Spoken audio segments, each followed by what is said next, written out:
Hello and welcome. Thank you for joining us tonight for our campaign webinar, Turing is Not Enough, Bring Back Erasmus Plus. For those who don't know me, I'm Michael Anderson from the EM UK staff team. And before I pass over to our chair, I just have a spot of housekeeping. We will hear from each of our 6 speakers before our chair takes us into the Q&A session, beginning with a few questions of his own using what we call the chair's prerogative. You can ask your questions in the chat from now, and we will get to as many as we can in the Q&A. When typing your question, please say which panelist the question is for. My colleagues Scott and I will be watching the questions closely and will bring them up onto the screen during the Q&A. This will begin at around 7:10. If you can't put your question in the chat for accessibility reasons, then you can email your question to events@europeanmovement.co.uk and Scott will add them to the system. Please also know that this webinar is being recorded and we are streaming live right now on YouTube. So as always, keep the language clean. Now we have some fantastic speakers tonight and I will hand over now to our chair, President of the Young European Movement UK, Klajdi Selimi.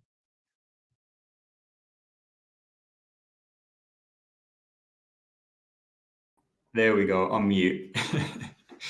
Thank you for joining me this evening. I am Klajdi Selimi. I'm the president of the Young European Movement. We are the UK's largest youth organisation that represents pro-European voices aged between 18 to 35. Last week, Tuesday, we launched the Embrace Erasmus campaign. This campaign, essentially, it was the culmination of several years of frustration, especially amongst young people. And it was a culmination of 7 months of work. My team, the European Movement, the British Youth Council, the Erasmus Plus Alliance, and the Erasmus Student Network, all put together to organise. We believe we're representing young voices, and we believe we're representing general public sentiment, especially regarding youth opportunities moving forward. Today we have some great speakers. We have Hal Carey-Jones. He was the EU Commissioner, or Commission's Director of Education, Training and Youth. He was the person and the architect who set up Erasmus. We have Lord Storey. He's a Liberal Democrat education spokesperson in the House of Lords. We have Ray Kirtley, Chair of the UK Global Learning Association for Schools. Dr. Steve Barnes, a chartered psychologist with the British Psychological Society, with 12 years of lecturing experience across further and higher education in the UK, and also the co-editor of journal Mental Health and Digital Technologies. We also have Véronique Martin, who was one of the first people to go on Erasmus, as well as Amelia Hughes, who enrolled recently to Erasmus before the pre-Brexit departure. I want to start first with the one and only Sir Hal Carey-Jones, the architect, the founder of the Erasmus program. And I want to get some general perspectives of Hal. Yes, could I just start by saying I wouldn't like to be referred to as the architect. I was the head of department at that critical point in history, back in 73 to 76, with the first ever education department at the European Commission. But it was a triumph of teamwork, as it has been over the years, with the progressive expansion of Erasmus as well. So a lot of people have contributed. There wasn't only one architect. I mean, I was certainly a very key player in the team, and I was head of the department at the time, the first ever department to be created by the European Commission. And I was instrumental in securing the first big political breakthrough in 1976, when we got established through the Ministers of Education meeting, the first ever education action program at European level. And in that program was the seed of the Erasmus program. So that was a critical moment in history. And it has been well recorded in many books and articles. especially the book by Anne Corbett, which I refer to your attention. Anyway, that aside, I'm delighted to participate in your campaign, and I wish it every success. We need to be successful with this because it has been a damaging loss to the UK since the unnecessary and unwise decision of the UK to exit from the programme. I was bitterly disappointed by that, and it's been, in my view, a massive loss to our young people, to our institutions, to our campuses, and to the staffs and trainers who gave so much time and effort over the last years to build up painstakingly partnerships and cooperation and build friendships and mutual trust with so many partners, not only within Europe, but across the world. So it's an important campaign, and I hope that you can have a great deal of success over the next weeks. We need it. We need it. It's a good time to do it, especially following the very recent decision for the UK to rejoin the research programme, the Horizon programme. It was a real pity that the government did not take its opportunity at the same time to couple Erasmus with Horizon as a complementary programme. They are very complementary, as I will refer to later. And they should have been rejoined together. It was a missed opportunity, but it's not too late. We can still argue the case for that. And that should be the case at Westminster. Next, let's hear Lord Storey's perspective from Westminster, especially on the loss of Erasmus and the need to return. About that. Can you move to another speaker? We're back in 5 or 6 minutes. Did you hear that? Yeah, you want 5-6 minutes? I'm just going off to vote. I've got to go and vote. The bell. Okay. Next, we can move on to Ray Kirtley, who's the chair of the UK Global Learning Association for Schools. Ray, from your perspective, what's been the impact on Erasmus on schools? Right. Well, if I begin, perhaps by giving you a little bit of background, I've been involved in school links and partnerships for the best part of 30 years. In fact, right at the beginning, when the EU began to have some competence, as it says, in terms of schools, that was around 1993. So I've been through Socrates, lifelong learning, and now Erasmus Plus. What I would like to do in a minute is actually go through all of the things that schools have lost. Look at the elements that schools no longer have access to. Just before we do that, I think we ought to remember the place that schools have within the Erasmus Plus programme. The media tends to focus, whenever Erasmus Plus is mentioned, on higher education, which is a mistake really, because although higher education is commanding around 7 billion of the current Erasmus budget, that's from 2023 to 27, schools command around 3 billion. And actually, if you add schools, vocational education, adult and youth, all of which has been lost together, that budget far outweighs the higher education budget. So I'm not in any way downplaying the loss to higher education. But what I'm saying is there are several other sectors that have severely lost out with us coming out of the Erasmus programme. So if I concentrate on schools, what have schools lost? The low cost element that they've lost is something called e-twinning. Now, if you haven't come across e-twinning before, it's a safe online space that schools can use for project work between classes, and that is classes of any age. And remember, when we get onto Turing, Turing doesn't have a great deal of relevance for 5 and 6 year olds. It doesn't have a great deal of relevance for youngsters who've got caring responsibilities, who can't travel for other reasons. But e-twinning is great because it allows all of those to participate with their contemporaries across the European Union. And actually, it isn't just the European Union. E-twinning covers the EU, European Economic Area, and a whole list of countries, which starts with Albania and ends with Ukraine. So our schools have lost out on online communication with all of these countries. Now, you might say, okay, why can't they use Zoom, or why can't they use Teams? Well, some of them can. But some countries, France as an example, actually forbids the use of other communication tools, but is fine with e-twinning. And that's because e-twinning participants have a guaranteed firewall. So these countries that have just gone through, plus the EU, have guaranteed the European Commission that their communications via e-twinning are completely safe. And that's an important factor for schools these days. So what do?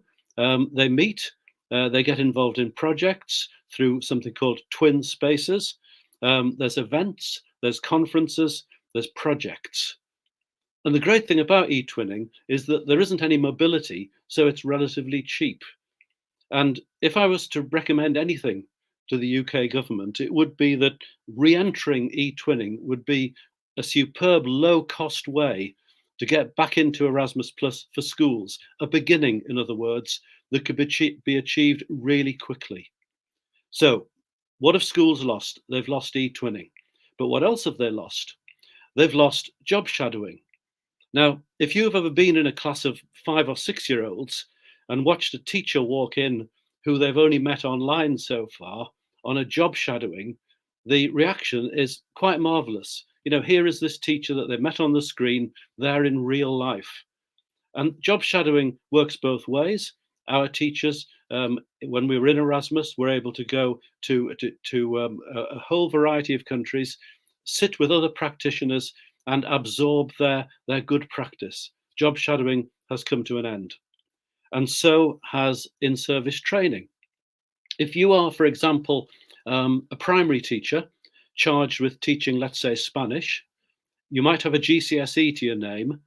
Where do you refresh your language skills? Where do you find out about the way in which the country and the culture are changing? We used to do that through e-twinning. And our not-for-profit company, which is called the Global Learning Association, we have sent hundreds of teachers to a whole variety of EU locations. Many of those teachers have been going to refresh their modern foreign language skills. And we, in our turn, have hosted hundreds of teachers here for exactly the same reasons. So we've lost staff mobility. And then last but not least, we've lost pupil mobility. Because another part of the Erasmus programme, from the school point of view, were learner mobility projects.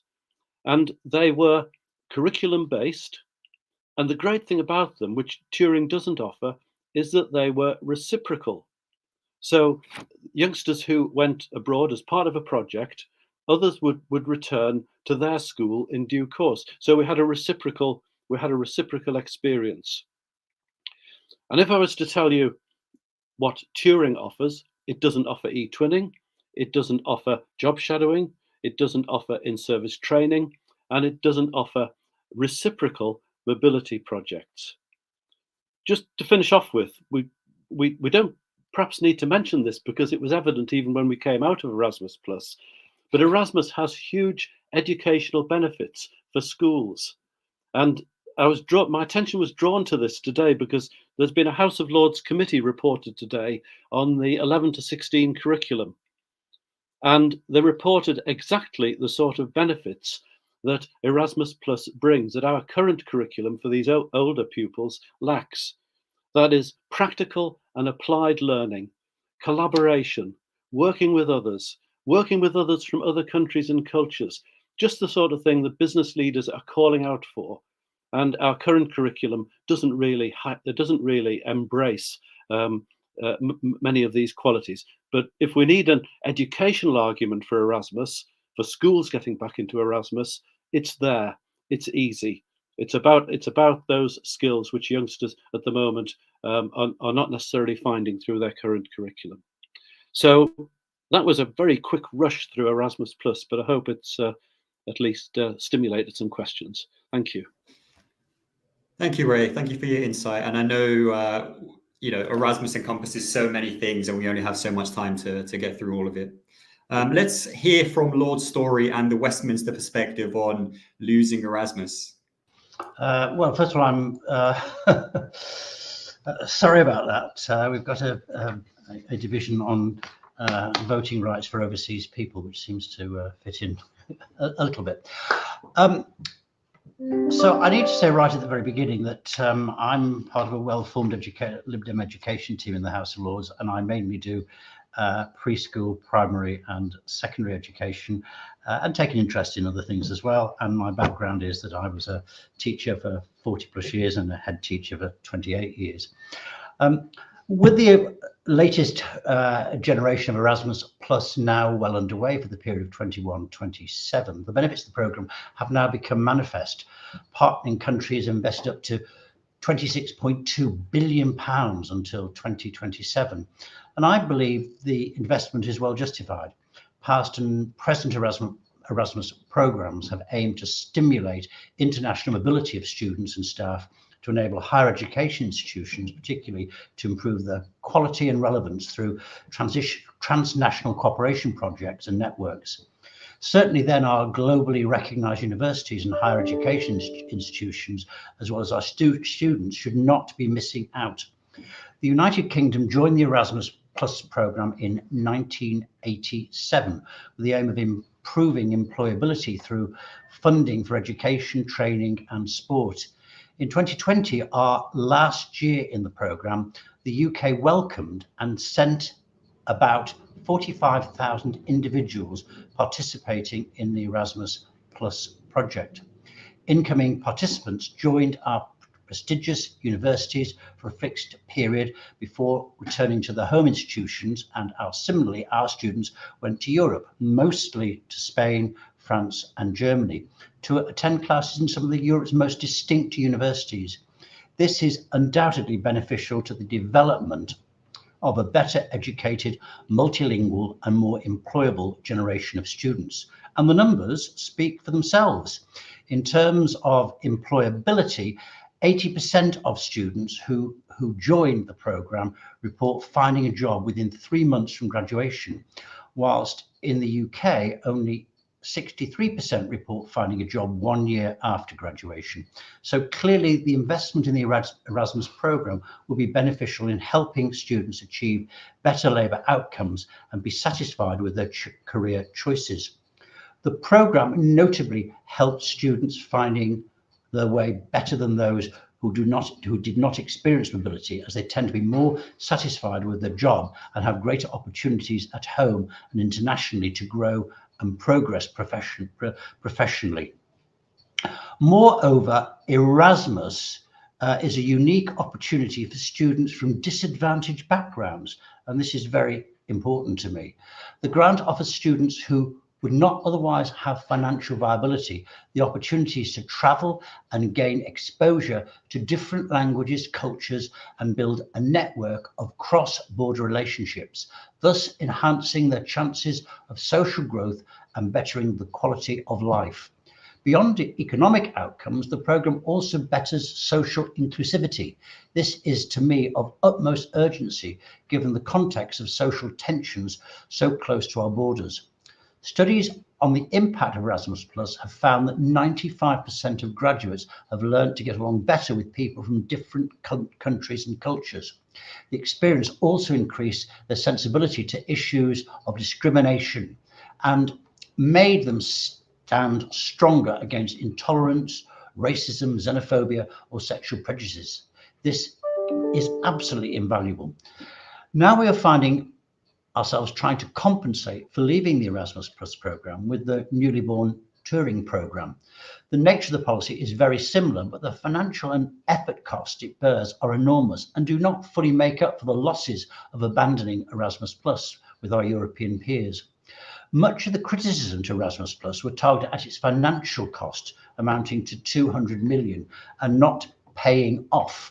Well, the programme was, in truth, financially sound, as it generated 243 million in revenue, thanks to the free movement of students, enhancing the customer base, the services, hospitality and education sectors during their stay. Critics further fail to realise the unquantifiable benefits the programme brings us in terms of reputation to our institutions and diplomatic and soft power, given the UK was the most popular destination for Erasmus students. The new Turing programme will cost taxpayers half of what was previously committed to the Erasmus programme, amounting only to £100 million. But it will lead to less than half the benefits, since it only focuses on exchanges for university students. The Turing programme does not offer any opportunity for volunteers, trainees and youth workers, which Erasmus Plus offered. Moreover, the government is yet to design a way for students from disadvantaged backgrounds to apply for the opportunity.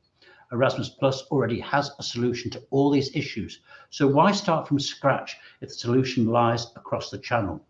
Sure, there are political concerns about rejoining the Erasmus programme, but there are risks of perpetuating a one-sided exchange programme rather than being part of the larger, wider, multicultural, cross-continental exchange agreement. The UK, and most importantly its education sector, cannot be missing out on the opportunity of joining its European peers and fostering its own labour market, social integration, diplomatic and soft power globally. Now more than ever, we need to design a post-Brexit Britain. And I think this campaign, as we've heard, is an opportunity to do that. But also, of course, we mustn't forget that we are now about a month away, a few weeks away from a general election year. And that general election year is an opportunity to change the minds of governments or future governments. And with the real possibility of the present government losing at the next general election and as either having a Labour government or some sort of coalition government, the opportunities to bring Erasmus back are there. If we can do it with the Horizon programme, there's no reason why we can't do it with the Erasmus programme. Thank you. Thank you, Lord Storey. Let's hear from the perspective of Dr. Stephen Barnes and how universities have been affected as a result of us leaving the Erasmus programme. Hi, good evening, everyone. My name is Stephen Barnes. I'm a psychologist working mainly in digital health. I'm currently a researcher at SWPS University at the Katowice campus here in Poland.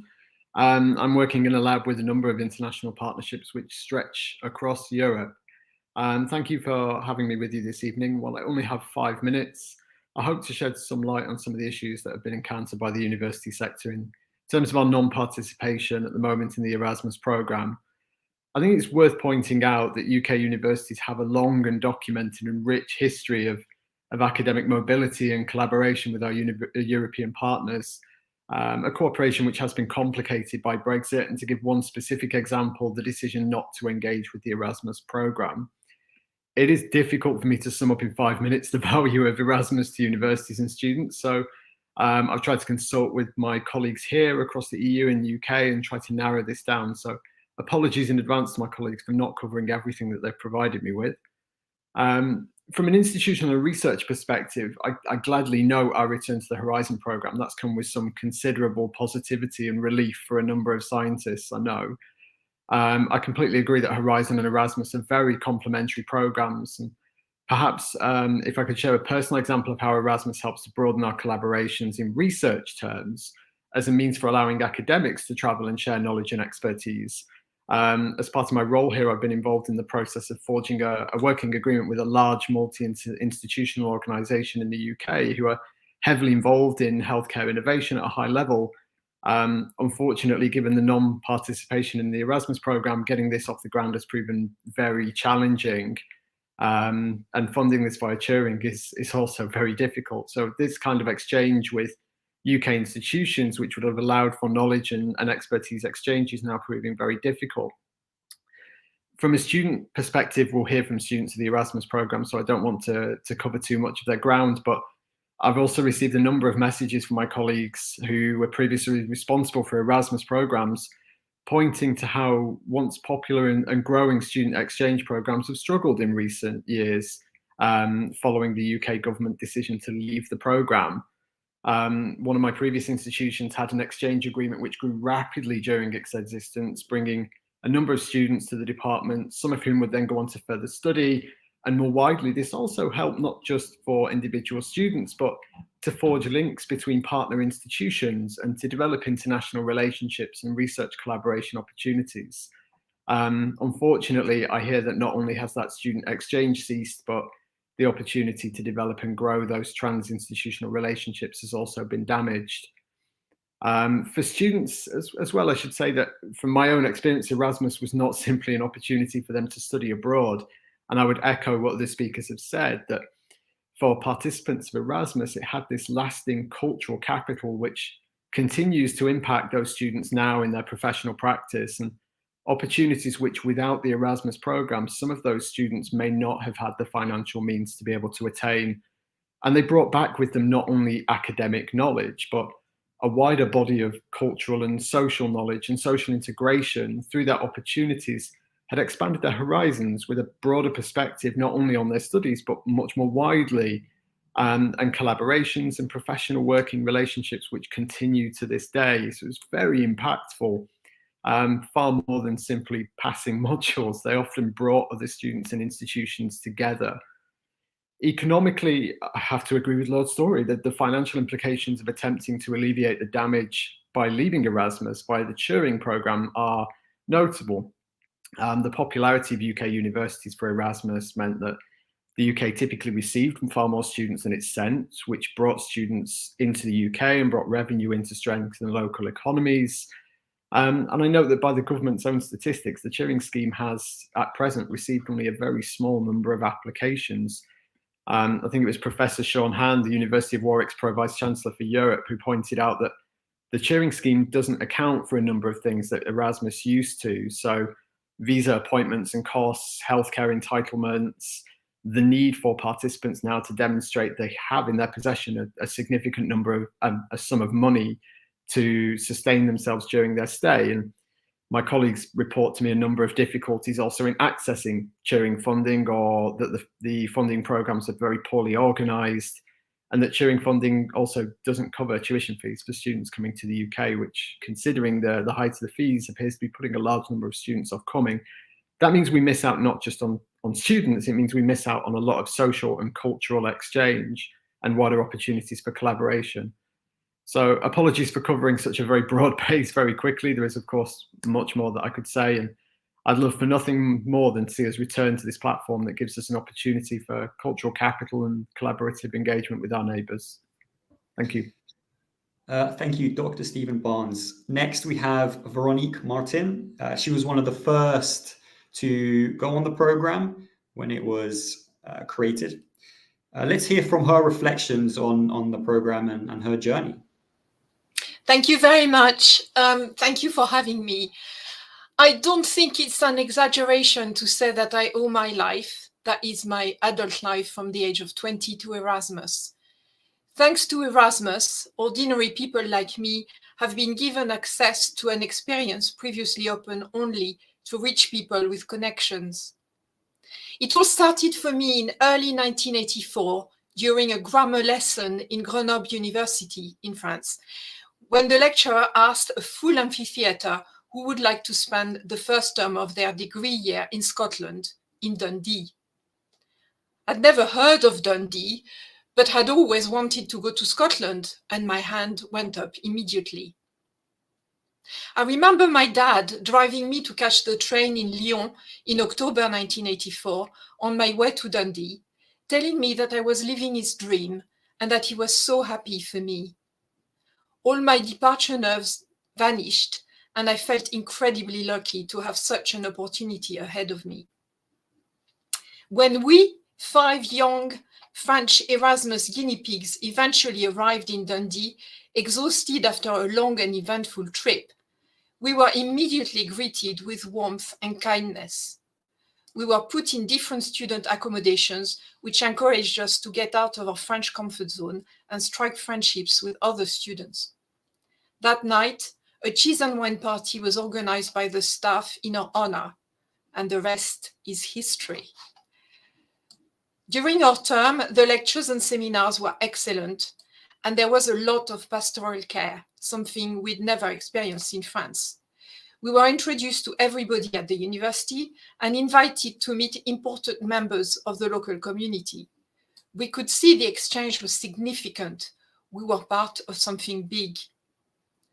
Everything was new and fascinating to me. The food, the architecture, the culture.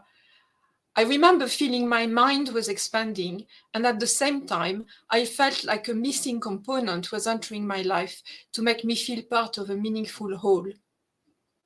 I met people from the UK, but also from all over the world, and I recall a precise moment in the kitchen of a student flat during a party when I felt something close to an epiphany about our common and profound human nature. When we arrived back in Grenoble after our first term in Dundee, a team of people came from Brussels to interview and film us. I hope that our enthusiastic reviews of our stay helped convince deciders in the then EEC that Erasmus was a worthwhile scheme. As soon as I was back in France, I wanted to return to Dundee. I had made real friendships there, most of them British.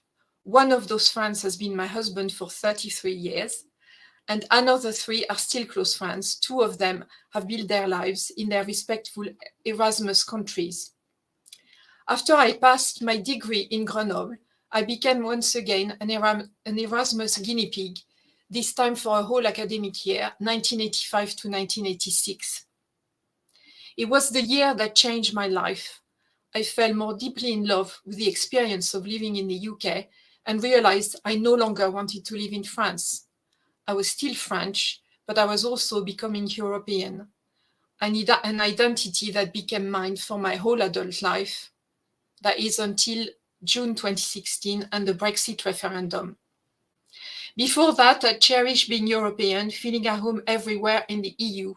But Brexit, unfortunately, made me lose the deep sense I had that the UK was my home and the warm glow of my hybrid identity. Erasmus, to me, is the beating heart of the European project. We study, live and work together, and we realize we have so much in common. Creating strong human and personal ties between people is the best way to ensure fruitful collaboration and peace. That Europe of people is what makes the European project so unique and powerful. It's a miracle we've managed to put behind us centuries of hate and wars. But as we are now at risk again of falling into division and rabid nationalism, exchanges like Erasmus are more important than ever. Rejoining Erasmus would be for the UK a great first step, but I think it needs freedom of movement to fulfill its deep transformative potential. Without freedom of movement, I couldn't have stayed after my studies to build my life in Britain. The same can be said about my 2 British Erasmus friends who went on to settle in France and Germany. Losing Erasmus for UK students is like losing a multitude of opportunities and freedoms on their doorstep. So to conclude, I want to thank Erasmus for the life it's allowed me to pursue, me and tens of thousands, I think even millions of others. 4 years ago after me, my sister went on an Erasmus exchange to Barcelona. It changed her life too, as she's lived there ever since, married to a Spaniard. They've had a daughter who is 18 and who, although brought up in Spain, is now studying in France. Last year, she won a prestigious French academic prize, and I attended the award ceremony at the Sorbonne in Paris. It deeply moved me when she thanked Erasmus for the fact she even exists, since her parents met thanks to the exchange. She's trilingual, French, Spanish, and Catalan, and great at English. If you ask her what is her identity, she answers European. She's looking forward to her Erasmus year. To me, her voice is the voice of hope and of the future. Thank you. Thank you, Veronique. Next, we have Amelia Hughes. She was an Erasmus student post-Brexit. Let's hear her insight. Hi there. I just want to start by saying I actually did Erasmus just before we left the EU, but I'll get onto that in a second. So yeah, as Klajdi said, hi, I'm Amelia. I'm a comms and campaigns officer here at the European Movement, and I've been project managing our Embrace Erasmus Plus campaign from the EM UK side of things. If you can't tell by my accent, I'm originally from the northeast of England, from a relatively big town called Darlington. You've probably been through them on the train if you've ever gone up to Edinburgh or to Newcastle. So I'm here today to talk about my experience with the Erasmus Plus programme in the northeast of England. And it actually isn't too dissimilar to Veronique's. It just took place around 30 years later, not to make you feel old, Veronique. So as Ray and a few of the other speakers touched on, often when we think about Erasmus Plus, we think about studying abroad from a university perspective. And in some way, that's why those who don't know a lot about Erasmus aren't as motivated by the need to rejoin. That's because it's often seen as a middle-class issue affecting university students who some may think can afford to study abroad regardless of Erasmus. But my experience is from a slightly different perspective, from a school perspective, and how Erasmus allowed many children, including those from underprivileged backgrounds, the chance to exchange languages, cultures, and experiences across the entirety of Europe. So the programme that I was involved with at school was called the Communis Project. For those of you who don't know what that is, it's an EU education project that concerns school-level education, and it was part of the EU Erasmus 2014 to 2020 programme. Communis focuses on all levels of school education from preschool and primary school to secondary schools.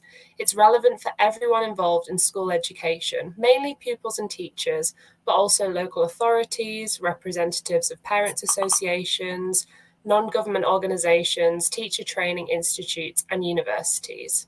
It aims to help young people and educational staff better understand the range of European cultures, languages, and values. And it also helps young people acquire the basic life skills and competencies necessary for personal development, future employment, and active citizenship. So now you kind of know what Communis is. Let me tell you about my experience. My high school was called Carmel College, and in 2014, I was chosen to travel to Essen, Germany, to take part in the annual Communis project, focusing on homelessness across Europe. During my time in Essen, I stayed with a German family, who I still keep in touch with to this day. Their hospitality was like nothing I had ever experienced before. No offense to my parents. Every morning, I was greeted with a full continental breakfast. They took the time to speak with me despite me not knowing any German. And the parents of Nicole, the girl who was hosting me, even gave up their bedroom in their small apartment and opted to sleep on the sofa so I didn't have to. This generosity and kindness is something that I will never forget and something that I try to bring to my work at the European movement. The project itself was thrilling. Every day, myself and 3 fellow students from my school headed to the local high school where we collaborated with students from Poland, Ireland, Germany, France, and Spain. Of course, all of them were collaborating in their second language, English, and truthfully, despite this, their ideas were still better than mine. We spent all week together going out in the evenings, learning new things about each other's cultures, and I even had a fling that week with a German boy called Moritz. At the end of the week, we presented our research to teachers from across Europe, the local press, and teachers from the local school. Upon returning to the Northeast, we then presented our findings to our local MEP, as well as students back in Darlington. And the best part was, this happened every year, and it was completely free. This meant that students from my school, no matter their financial situation, got to have these life-changing experiences. Thanks to Erasmus, Carmel sent children to Turkey, Poland, Germany, France, and Spain. And though I never got to go abroad with Communis again, I got to help with the project back in the UK. My family and I hosted one of the children from the 2015 cohort of children that came to Darlington from Spain, and I helped plan future topics for research, such as youth unemployment and gender equality. Truthfully, this project shaped who I am today and was a driving force for my decision to work for the European movement. And I'm so grateful that I've been able to do my part to create this Erasmus Plus campaign. I know that thousands of people, in fact, millions of people across the UK and Europe, share similar stories and sentiments to me. And that's why I'm confident that if the politicians hear enough stories like this, and we as pro-Europeans build enough momentum, then we will rejoin the Erasmus Plus programme. Thank you. Thank you, Amelia. There's one thing I think that needs to be clarified, and it's that Erasmus is not a geopolitical issue, and it shouldn't be a geopolitical issue. It's a matter that I personally think connects to the general public good, especially for the UK. It's a part of British influence. It connects to our soft power. it connects to our economic growth, and it most importantly connects to our youth opportunities. Before we open the floor to questions that our audience have, I have one question in particular that I wanted to ask. And it's essentially, theoretically speaking, we can have both Erasmus and Turing.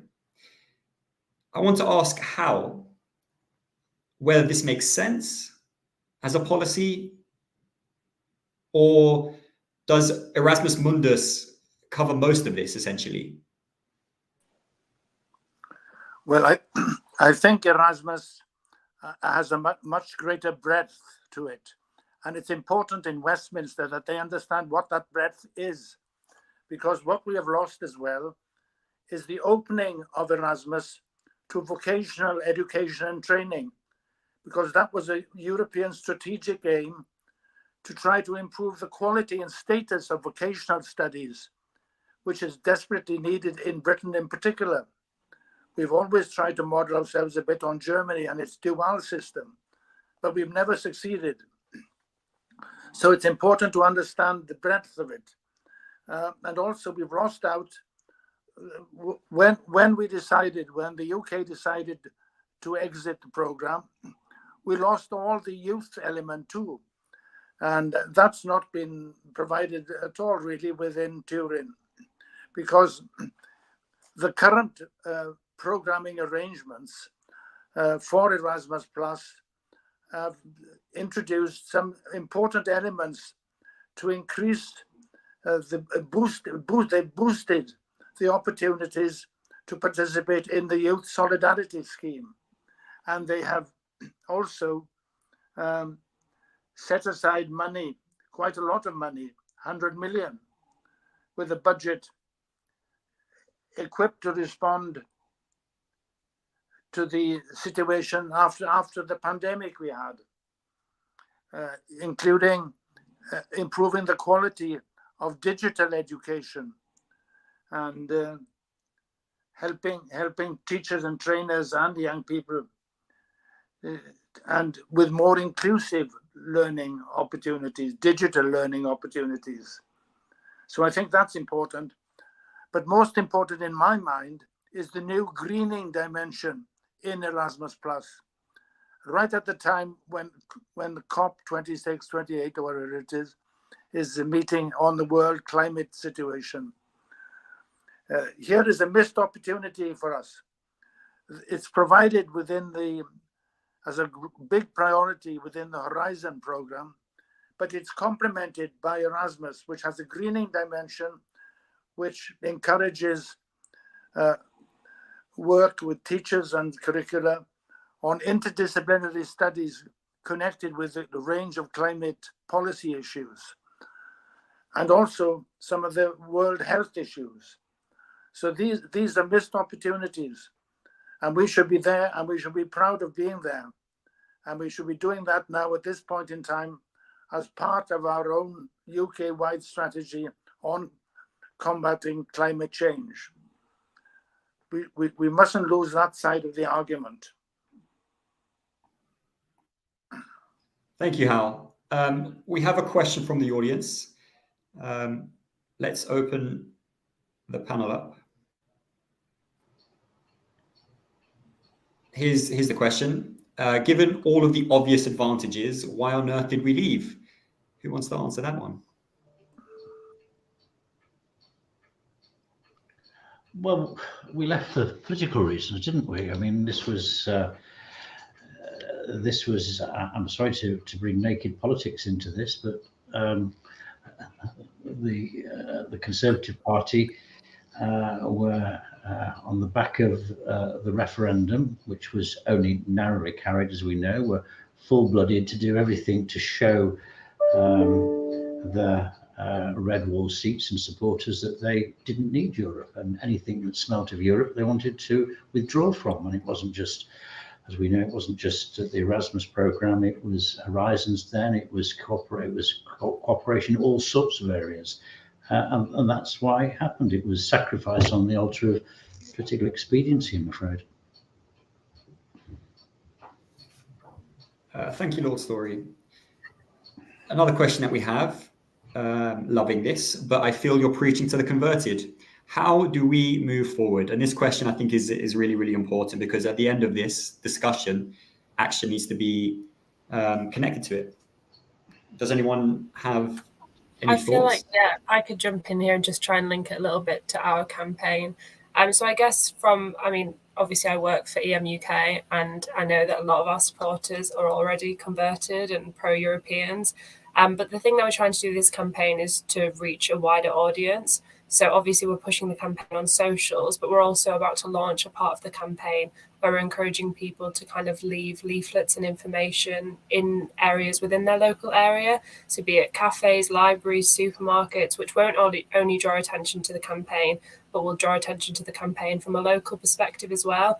As kind of myself and Ray touched on, this is much more than just a university issue, just a kind of big city issue. This is affecting local and regional towns and villages. And I think part of the problem is that a lot of people associate Erasmus with universities and higher education, and they don't realise that the fact that we withdrew from Erasmus is affecting children in their local youth centre or in their local primary schools. And by drawing more and more attention to that, we hope that we'll be able to kind of bring more people into the conversation who aren't just already pro-European or the converted. So yeah, I hope that answers the question. Thank you, Amelia. We have another question pertaining to the realistic outcomes of this campaign. Is it easy for the UK to renegotiate our re-entry into Erasmus?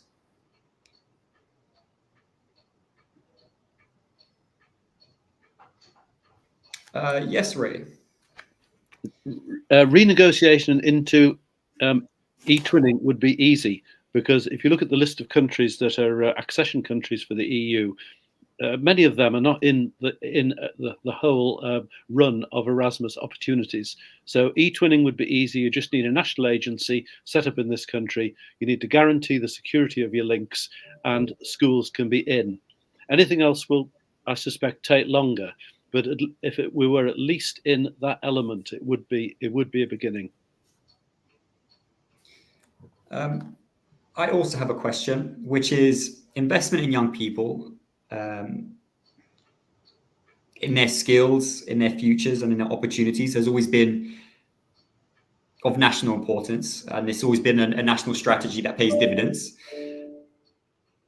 Ray, in particular, because of your background with schools, does Erasmus play into this strategy, into this wider strategy of helping young people?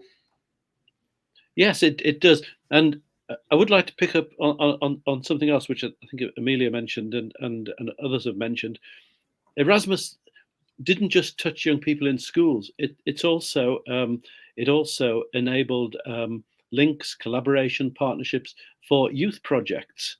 So we have football teams, scouts, guides, young people in not in educational settings who benefited from Erasmus. In many ways, Erasmus it can be seen as a journey that young people join when they're at school in one form or another, and then are able to proceed possibly through university and the sort of Erasmus exchanges that we've heard discussed, but also through vocational training, and the importance of vocational education can't be overstressed.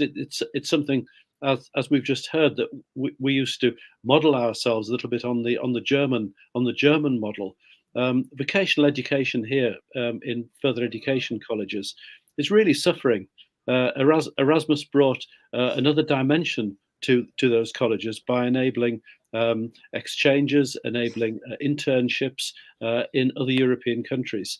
So huge value for money, enormous value for money, and building the sort of qualities that educationalists have said our current curriculum lacks. I can just pick up on something else. There's a question here which I feel vaguely qualified to answer. How can Erasmus lead to Horizon projects? I was in a university for 20 odd years in a school of education. We had several Erasmus projects. These are technically 201 projects and 203 projects within that School of Education. They enabled young career researchers to generate academic papers, and they also enabled the sort of scientific collaborations and contacts that are the foundation quite often of Horizon projects. So I wouldn't underestimate how Erasmus can be a stepping stone for universities towards the much larger and sometimes much more complex projects in Horizon. Thank you. I have a question for Lord Storey in particular, and it's the question connecting to value for money, especially in the House of Lords. The question of value for money comes up a lot. Well, the argument of value for money comes up a lot. Lord Storey, what is this argument based on? And is this argument valid? Well, it really goes back to your first question for me. And I think, I mean, obviously, we're talking about Europe, and I declare an interest. My mother was German, and I have Swiss and Austrian relatives as well. But I think it's not just about Europe, it's about internationalism, and it's about the opportunities for young people, whatever their social circumstances, to have the opportunity to meet people from different countries, experience different societies, different ways of life.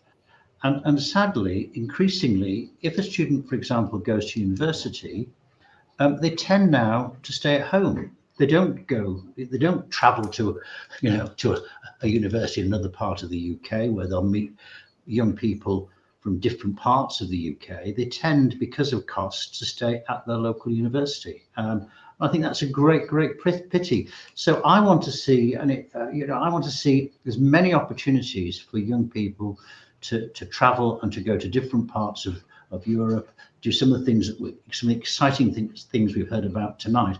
But I also don't rule out, some of the aspects of the Turing program where they can go to American universities, for example, or Canadian universities, or South African universities. I just think that opportunity of travel and meeting people is my number one priority. I know we're framing this in the European movement, but for me, that's really important. Of course it is, but it's also about internationalism.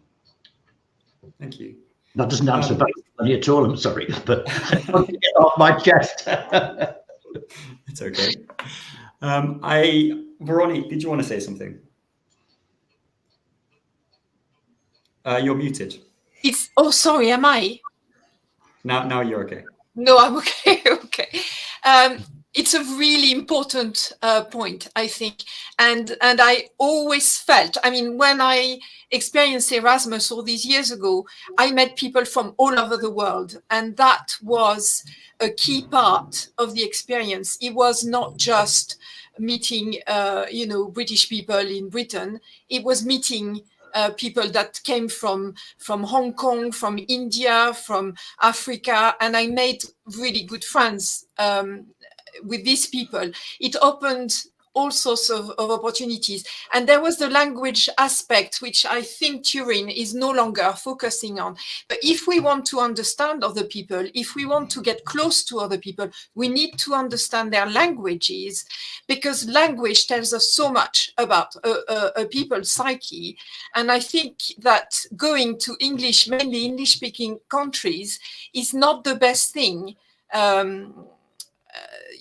to encourage. Anyways, just a point, but I agree fully that it's not just European-centered, it is world-centered, and I feel Erasmus has that dimension already. Thank you. Thank you, Véronique. We don't have much time, and I do want to end by saying that this campaign is and shouldn't be connected to the Brexit debate. Erasmus offers young people with a lot of opportunities, and it should always come back to what can we do that help young people. And this is why I think it's always important to come back and see this and reframe this campaign as something, as a way of helping young people. And that's why we have, and that's why when working with the campaign, we stress that we need to embrace it, not rejoin, but embrace, because this is a new bridge with Europe. And this is a new way that the UK and Europe can collaborate, and that young people can be provided some stability in, frankly, an unstable world. I want to end with the link to the petition. This was an interesting debate, and I want to thank the speakers and also the audience for participating. But like one of our audience suggested, we should always bring action into it. And the next step is to sign the petition, which, if it's not up now, will be sent to you. If we can sign that, share the petition with as many people as you can. This has been recorded and is on YouTube as well. If you can share this webinar with as many people as you can to shine a light on this topic in particular, it would be great. This connects to the opportunities of young people. And I know, frankly, this isn't something that is as contentious, because everyone agrees that young people should be given the most opportunity they can in life. Thank you very much for coming. And I think this is pretty much it.